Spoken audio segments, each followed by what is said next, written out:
The word learning that we've covered so far in this unit has really focused on maybe the first 50 words or so, from the time the child says their first word at about 12 months up until they're maybe 18 months of age and they have a vocabulary of about 50 words. And it turns out that when a child's vocabulary hits about 50 words, things start to change a little bit. They start learning much faster. They even start combining words, which we'll be talking about in our morphosyntactic development unit, which is coming up next. So what we're going to talk about here is how word learning changes a bit once a child's vocabulary is about 50 words. And the key thing that we're really going to talk about here is the vocabulary spurt or the word spurt. So it takes a child about 12 months before they can say their first word, and they'll probably not say a second word again immediately. It takes a little bit of time for them to really get going. When they're between 12 and 18 months, children are learning about 10 words per month, learning to produce 10 words per month. I'm talking about expressive vocabulary development here.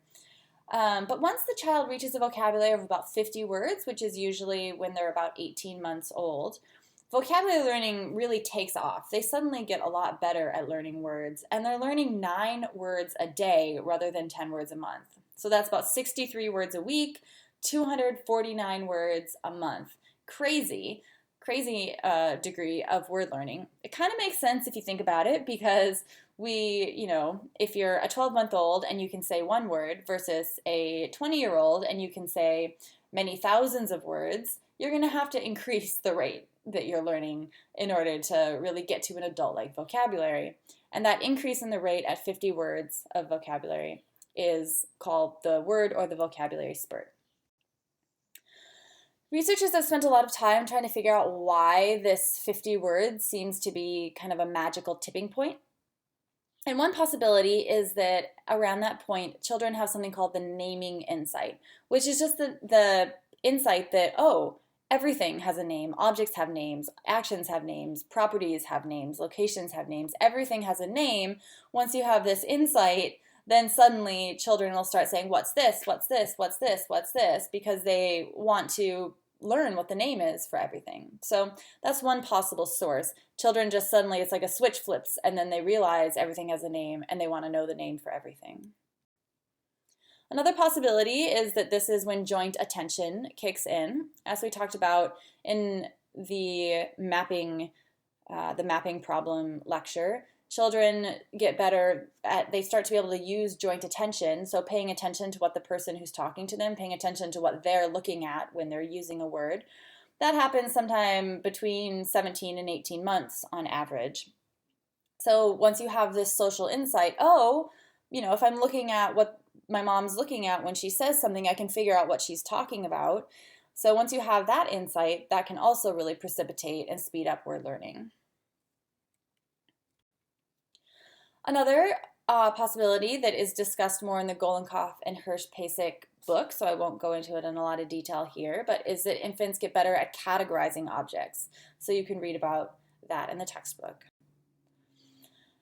Another possibility by Bob McMurray, he has proposed that it's just the fact that some words are harder to learn. So something like mommy, that's a pretty easy concept. It's pretty easy to learn. It gets 1 difficulty point.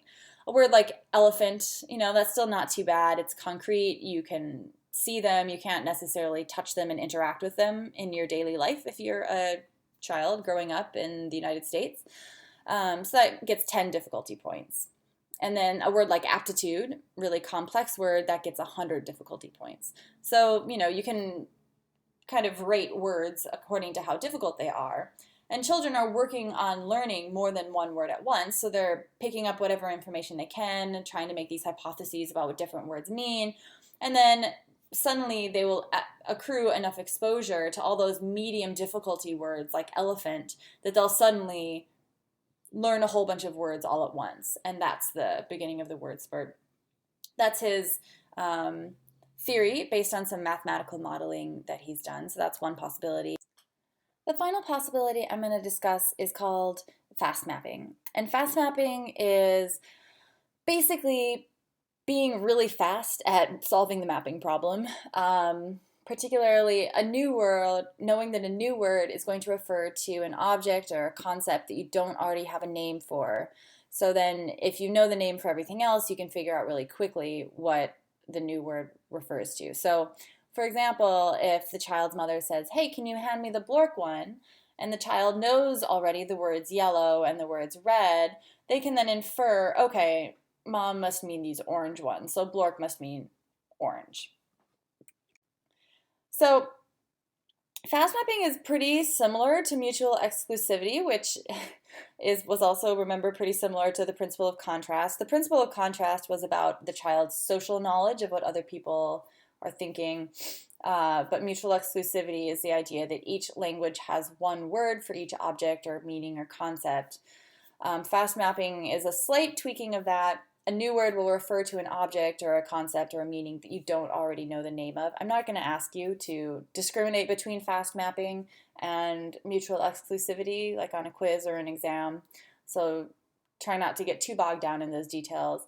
I think the really important concept here with fast mapping is that it happens really fast, and toddlers, once they are in this vocabulary spurt phase, their vocabulary is 50 words, they're fast mapping at this point. So they can learn the meaning of a new word just after a single exposure to that word, which is pretty crazy. It is a pretty impressive ability. On the other hand, there are also some researchers who have argued that the vocabulary spurt might not actually be a real thing, or that maybe some kids don't undergo a vocabulary spurt, some totally normally developing kids. So Ganger and Brent in 2004 were modeling children's vocabulary size over expressive vocabulary size over time. So you can see at the bottom of these two graphs here the cumulative vocabulary, expressive vocabulary, from 1 all the way up to 86, it looks like, for both of these. And they tried modeling them with a spurt-like function. So that one on the left, you can see it's pretty slow, the dashed line, and then suddenly it gets faster. Versus a more kind of gradual increase in the rate of word learning, which is what you see on the right. That's a non-spurt-like function. And they found that only 5 out of the 38 kids that they were modeling actually mathematically looked more like a spurt versus just a gradual increase in the rate of word learning. However, so there's definitely some evidence, this is some pretty good evidence, that maybe not everybody really has a vocabulary spurt. They still get faster at learning vocabulary, but maybe it's not like a switch where at 50 words suddenly you get faster. It might be a more gradual increase. So there's definitely some open questions here, but regardless, the kind of take-home point is that kids do get faster at word learning. It increases quite a bit, and their vocabulary size really takes off when they're sometime, around 18 months, 24 months, their vocabulary start getting a lot bigger.